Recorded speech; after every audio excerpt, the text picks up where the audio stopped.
November 5th, 1993, the Roseland Ballroom, New York City. The 3,200 fans packed into the intimate venue for what Nirvana called their unplugged rehearsal show. Kurt Cobain walked on stage that night carrying something unusual, crumpled envelope that a security guard had handed him backstage. What was written inside that letter would stop the entire concert and leave everyone in tears. The evening had started differently than most Nirvana shows. This was meant to be a stripped down acoustic performance, a departure from their usual explosive energy. Kurt seemed unusually quiet as he tuned his guitar, occasionally glancing at the envelope sitting on the monitor beside him. "We're going to try something different tonight," Kurt announced to the crowd after finishing the opening song. His voice was softer than usual, more vulnerable. "Someone wrote me a letter, and I think you should hear it too." The audience fell silent. This wasn't typical Kurt Cobain behavior. He rarely interacted with fans during shows, preferring to let the music speak for itself. But something about this letter had clearly affected him deeply. Kurt picked up the envelope and carefully pulled out a single sheet of notebook paper. His hands were shaking slightly as he held it up to the microphone. "This is from someone named Emma," he said. "She's 14 years old and she wrote this 3 weeks ago." What Kurt read next would haunt everyone in that room for the rest of their lives. "Dear Kurt," he began, his voice already cracking with emotion. "I don't know if you'll ever read this, but I needed to write it anyway. Your music saved my life, and I wanted you to know why." The crowd was completely silent now. You could hear Kurt's breathing through the microphone as he continued reading. "My name is Emma Martinez, and I'm writing this from my hospital bed. The doctors say I have maybe 2 weeks left. I have leukemia and we've tried everything, but that's not why I'm writing." Kurt stopped reading for a moment, wiping his eyes. Several people in the audience were already crying, sensing where this was going. "I'm writing because 3 months ago I wanted to kill myself, not because of the cancer. I've known about that for 2 years. I wanted to die because I felt so alone, so different from everyone else. I felt like nobody understood what it was like to be trapped inside your own body, your own mind." Kurt's voice was barely audible now as he continued. "Then my older brother played me something in the way, and for the first time in months, I didn't feel alone anymore. Someone else understood what it felt like to be invisible, to hurt so badly that you couldn't even explain it to people who loved you." The ballroom was completely silent except for the sound of people crying. Kurt looked up from the letter, tears streaming down his face, and saw that most of the audience was crying too.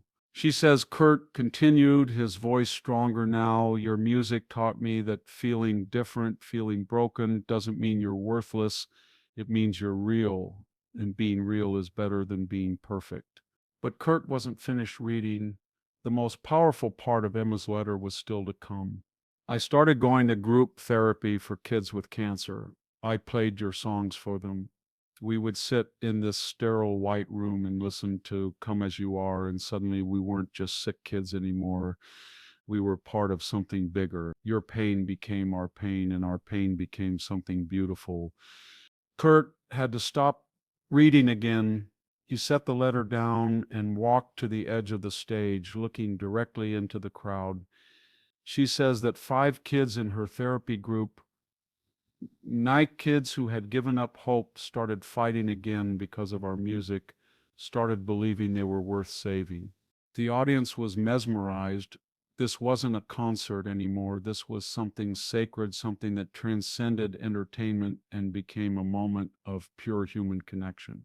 "But here's the part that really got to me," Kurt said, picking up the letter again. Emma says, "Kurt, I know you hurt too. I can hear it in your voice when you sing. I want you to know that your pain meant something. It saved lives. It saved mine." Kurt's voice broke completely on those last words. He stood there on stage, crying openly in front of 3,200 people, holding a letter from a dying 14-year-old who had found hope in his music. She says, I'm not afraid to die anymore because I know my life mattered. I made friends with other kids who felt invisible. I told my parents I loved them every day for the last 3 months. I wrote poetry. I painted pictures. I lived, Kurt. Your music taught me how to live. The entire ballroom was crying now. Hardened music critics, tough New York fans, security guards, everyone was in tears. But Emma's letter wasn't finished yet. If you ever feel like your music doesn't matter, like you don't matter, I want you to remember me. Remember that a 14-year-old girl in Phoenix, Arizona learned how to be brave because you were brave enough to sing about being broken. Kurt folded the letter carefully and looked out at the audience. Emma died 2 days ago, he said quietly. Her mother sent me this letter yesterday. She wanted me to know that Emma had asked her to mail it even if she didn't make it. The silence in the room was deafening. Then Kurt did something unprecedented. He dedicated the entire rest of the show to Emma Martinez, playing every song as if she was sitting in the front row. When they performed Something in the Way, Kurt changed one line. Instead of singing about being trapped under a bridge, he sang about being lifted up by love. The entire audience sang along, their voices creating a harmony that seemed to fill not just the ballroom, but the entire city. After the show, Kurt was visibly changed. Band members and crew said they'd never seen him so affected by anything. He carried Emma's letter with him for the rest of the tour, reading it before every show as a reminder of why their music mattered. Dave Grohl later said, that night at Roseland, we all understood what we were really doing. We weren't just playing music anymore, we were helping people survive. The bootleg recording of that show became legendary, not for the music, but for Kurt reading Emma's letter. Fans would play that recording when they were struggling, drawing strength from Emma's words, just as she had drawn strength from Kurt's music. Emma's mother, Maria Martinez, later established the Emma Foundation, which provides music therapy to children with terminal illnesses. She said Kurt's decision to share her daughter's letter publicly had inspired hundreds of other families to find healing through music. Emma would have been so proud, Maria said years later. She always said music was the universal language of hope. Kurt proved that night that she was right. The letter itself became a symbol in the music community. Other artists began sharing fan letters that had touched them, creating a movement of musicians acknowledging the real impact their art had on people's lives. Kurt kept Emma's letter until the day he died. It was found among his personal belongings, worn from being folded and unfolded countless times, annotated with Kurt's own thoughts and responses to her words. On the margins of the letter, Kurt had written, "Thank you, Emma. You taught me that broken doesn't mean worthless. It means we're all trying to heal together." That night at the Roseland Ballroom proved that sometimes the most powerful moments in music happen not when artists perform for their audiences, but when they share their humanity with them. Emma Martinez, a 14-year-old girl who never lived to see her 15th birthday, reminded a room full of strangers that every life matters, every story deserves to be heard, and every person struggling to survive deserves to know they're not alone. Kurt Cobain read a fan letter on stage that night, but what really happened was that Emma Martinez, through her words, taught 3,200 people how to live with more courage, more compassion, and more hope. But the full story of Emma's letter begins weeks before that November night at the Roseland Ballroom. Emma had been fighting leukemia for 2 years when she first heard Something in the Way playing softly in the children's oncology ward at Phoenix Children's Hospital. Her roommate, a 15-year-old named Sarah, had been listening to Nirvana on her Walkman when Emma asked about the haunting melody that seemed to match exactly how she felt inside. "It's like he's singing about being invisible," Emma told Sarah that night. "Like he knows what it feels like when everyone looks at you, but all they see is your disease." Sarah, who had been battling bone cancer for 18 months, nodded. "That's Kurt Cobain. My brother says he writes songs for people like us, the broken ones." From that moment, Emma became obsessed with Nirvana's music. She convinced her mother, Maria Martinez, to buy her every album, every bootleg recording she could find. Maria later recalled watching her daughter transform from a depressed, hopeless patient into someone who had found a reason to keep fighting. Emma would put on her headphones and disappear into Kurt's world, Maria remembered. For 30 or 40 minutes at a time, she wasn't Emma, the cancer patient. She was just Emma, a teenager who understood pain and beauty in equal measure. The decision to write to Kurt came after Emma's doctor, Dr. Rebecca Chen, told her family that treatment options were running out. Emma had been in remission twice, but the cancer kept returning, more aggressive each time. During what Dr. Chen called the difficult conversation, Emma surprised everyone by asking for paper and a pen. "I need to write a letter," Emma told her parents, "to Kurt Cobain. I need him to know what his music did for me." Maria tried to discourage her daughter, worried that the disappointment of not receiving a response might make Emma's final weeks even harder. But Emma was determined. She spent 3 days crafting that letter, writing and rewriting it until every word felt exactly right. I kept thinking, Emma told her hospital social worker, Janet Morris, what if Kurt doesn't know that his music saves people? What if he thinks it's just noise and he doesn't understand that he's actually healing kids like me? The letter was mailed on October 15th, 1993, just 3 weeks before Emma passed away. Maria had promised to send it regardless of what happened, but she never expected it would reach Kurt, let alone that he would read it publicly. Meanwhile, at Nirvana's management office in Seattle, the letter almost got lost in the thousands of pieces of fan mail the band received daily. It was only because of an intern named Marcus Thompson, himself a cancer survivor, that Emma's letter made it to Kurt's attention. "I was sorting through the usual fan mail," Marcus recalled years later, "when I saw this envelope that looked different. It was written in this careful, deliberate handwriting, and when I opened it, the first line just grabbed me. I knew immediately that Kurt needed to see this." Marcus personally delivered the letter to Kurt's hotel room in New York the day before the Roseland show. Kurt read it 3 times before calling his bandmates into the room to hear it. Dave Grohl later said that watching Kurt read Emma's letter was one of the most profound moments he'd ever witnessed. Kurt was crying before he got halfway through, Dave remembered, but they weren't tears of sadness, they were tears of understanding. This girl had articulated something that Kurt had been trying to express his whole life, that being broken doesn't make you worthless. The decision to read the letter on stage wasn't planned. Kurt had carried it with him to the venue, but he hadn't intended to share it publicly. It was only when he saw the faces in the crowd, young people, many of whom looked like they were carrying their own pain, that he felt compelled to share Emma's words. Looking out at that audience, Kurt told a journalist weeks later, "I saw Emma in every face. I saw kids who needed to hear what she had to say about surviving, about finding beauty in brokenness." The immediate aftermath of that night was unlike anything anyone in the music industry had seen. The bootleg recording of Kurt reading Emma's letter spread through underground networks faster than any Nirvana song ever had. Fans began calling radio stations requesting not a song, but that specific moment when Kurt shared Emma's words.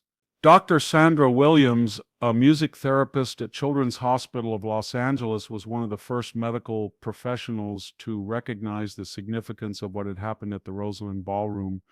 She had been studying the therapeutic effects of music on pediatric patients when she heard about Emma's letter. What Emma articulated and what Kurt amplified, Dr. Williams explained, was something we'd been observing in our patients but struggling to quantify. Music doesn't just distract from pain, it validates it, transforms it, and ultimately helps patients process trauma in ways that traditional therapy sometimes cannot. Dr. Williams reached out to Maria Martinez, Emma's mother, about establishing a formal music therapy program based on Emma's insights about how rock music specifically could reach adolescent patients who weren't responding to conventional treatment approaches. The Emma Foundation officially launched 6 months after that night at the Roseland Ballroom. The foundation's approach was revolutionary. Instead of using only classical or folk music in therapy sessions, They incorporated genres that spoke directly to teenage experiences of alienation, anger, and hope. Emma understood something that many adults miss, said Dr. Morris Kleinfeld, the foundation's first medical director. Teenagers experiencing life-threatening illness don't want to be soothed or placated. They want their reality acknowledged. Grunge music, with its raw honesty about pain and struggle, gave them permission to feel everything they were feeling. The Foundation's first program launched at Phoenix Children's Hospital in the same ward where Emma had first heard something in the way. Within the first year, they documented significant improvements in patient compliance with treatment, reduced anxiety levels, and increased social engagement among adolescent patients. But the impact extended far beyond medical settings. Teachers began reporting that students who had seemed unreachable were opening up after hearing Emma's story. Social workers found that Emma's letter provided a framework for discussing depression and suicidal ideation with teenagers who had previously refused to engage. Emma's letter became a bridge, explained Dr. Lisa Patterson, an adolescent psychologist who began using Emma's words in group therapy sessions. She had found a way to talk about the most difficult human experiences in language that connected with people who felt isolated by their pain. Kurt himself was profoundly changed by the experience. Friends and bandmates noticed that he began reading every piece of fan mail personally, looking for other voices like Emma's. He started dedicating songs during concerts to specific fans who had written to him about their struggles. After Emma said Chris Novoselic, Kurt understood that our music was bigger than just our own pain. He realized he had a responsibility to the people who found healing in our songs. Kurt began corresponding with several young fans who were dealing with serious illnesses, always ending his letters with some variation of Emma's phrase, "Being broken doesn't mean you're worthless, it means you're real." The ripple effects continued to spread throughout the music industry. Other artists began sharing their own experiences with fans who had written about finding hope in music. Pearl Jam's Eddie Vedder, Soundgarden's Chris Cornell, and Alice in Chains' Lane Staley all spoke publicly about letters they had received from fans crediting their music with preventing suicide or providing strength during medical treatment. Music venues began partnering with local hospitals to provide concert experiences for patients who couldn't attend regular shows. Record labels started funding music therapy research. The connection between grunge music and mental health treatment became a legitimate field of academic study. Emma's letter had sparked what Dr. Williams called the therapeutic music revolution. By 1995, music therapy programs based on the Emma Foundation model were operating in over 50 hospitals across the United States. But perhaps the most powerful testament to Emma's impact came from the other young patients who followed her example. Hospitals began reporting an increase in patients writing letters to their favorite artists, not asking for autographs or merchandise, but sharing their stories and explaining how music had helped them cope. Emma showed other kids that their experiences mattered, explained Janet Morris, the social worker who had encouraged Emma to write her letter. She proved that even when you're fighting for your life, you can still make a difference in the world.